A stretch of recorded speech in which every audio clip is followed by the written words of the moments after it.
chase mastery, not money. Money follows mastery. Struggling salespeople, they like to think in terms of yes or no, black and white, very binary. Yes or no is not that helpful. In fact, in some cases, very destructive. But human beings, we like to look in black and white, don't we, right? Either I have arrived or I have not. But we don't like to think about our progress. Like, either I have six-pack or I don't. That's not a good habit to have in terms of thinking. And the more successful the closers, the less they focus on money. They focus on the prospects. They focus on solving problems. The money is a byproduct.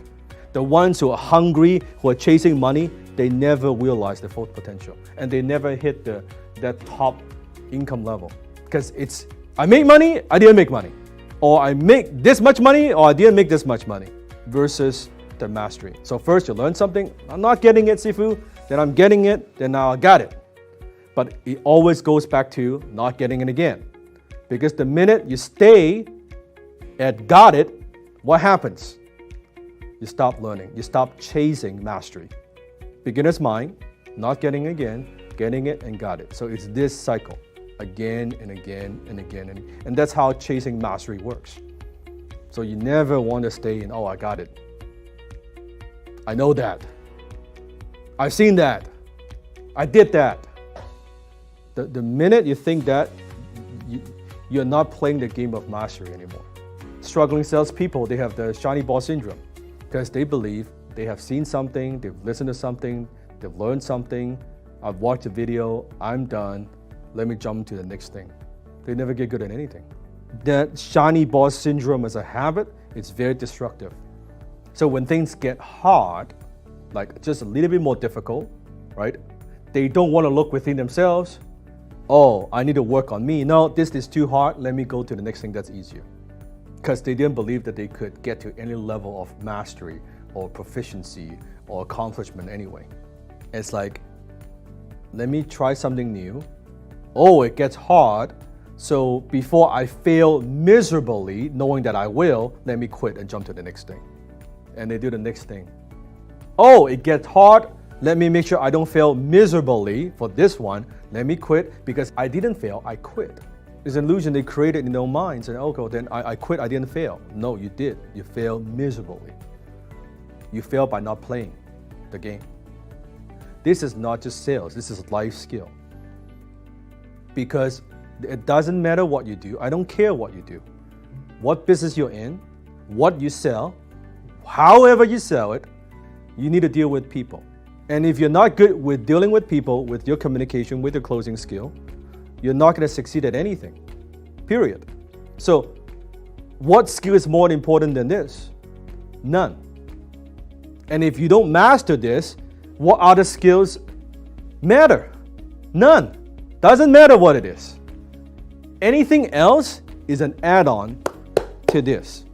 Because the more effective you are in communication, in sales, in closing, in influence, the more effective you are in all other areas of your life.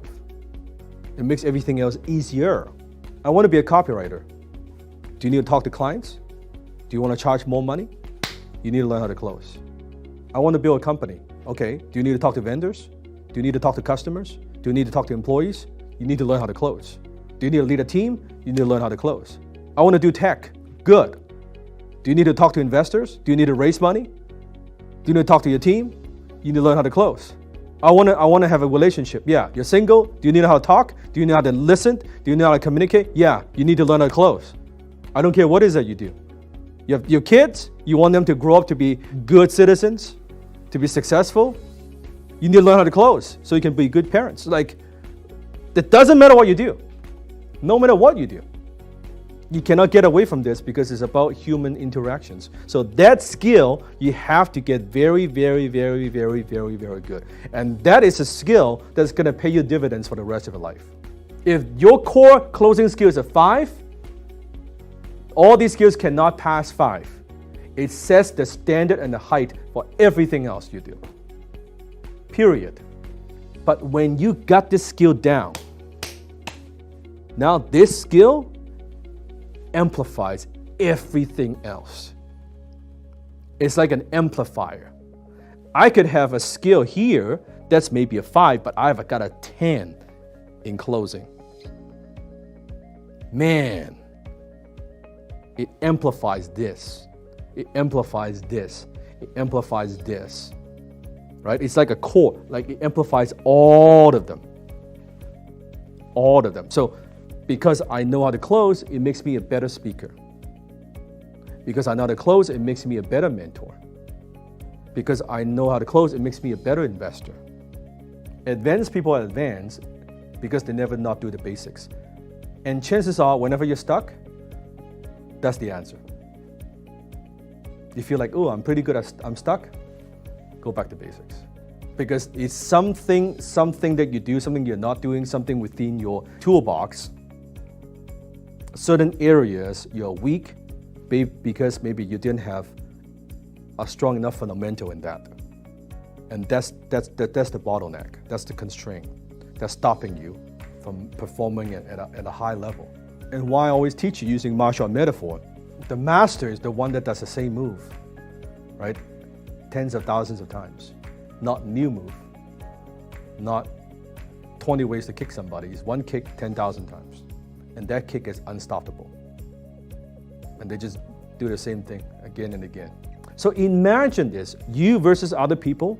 If every quarter you pick one skill from here and you say, I'm gonna focus on this, how many skills you could work on in a year? 4. Do you see the difference between you and everybody else? If you have this habit of picking one skill you're gonna focus on every quarter, the growth that you have. Now you're chasing mastery. And if you're doing this, could your income not grow? Could you not close more sales? Could you not generate more leads? Could you not close more deals?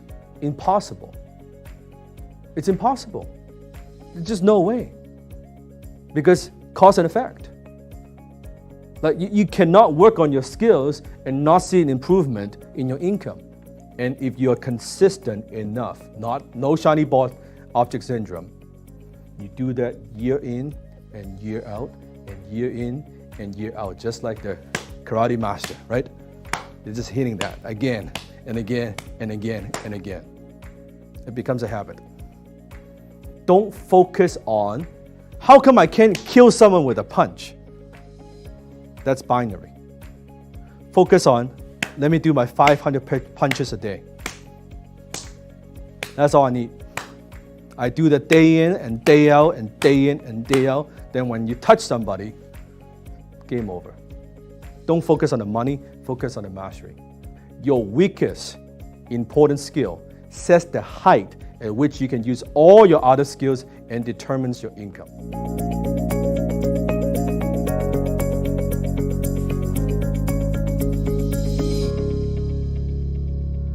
If you are an influencer, speaker, expert, or author, and you're stuck at 6 or 7 figure a year, you feel like you're ready to scale big, but you keep running into the same people problems or system problems in your business. Join us at the upcoming SMART Challenge and discover how to lead your team at a higher level from one of the most followed and highest earning influencers in the world. Discover the secrets that 8-figure entrepreneurs know that 6 and 7 figure founders don't. Click the link below to secure your seat today.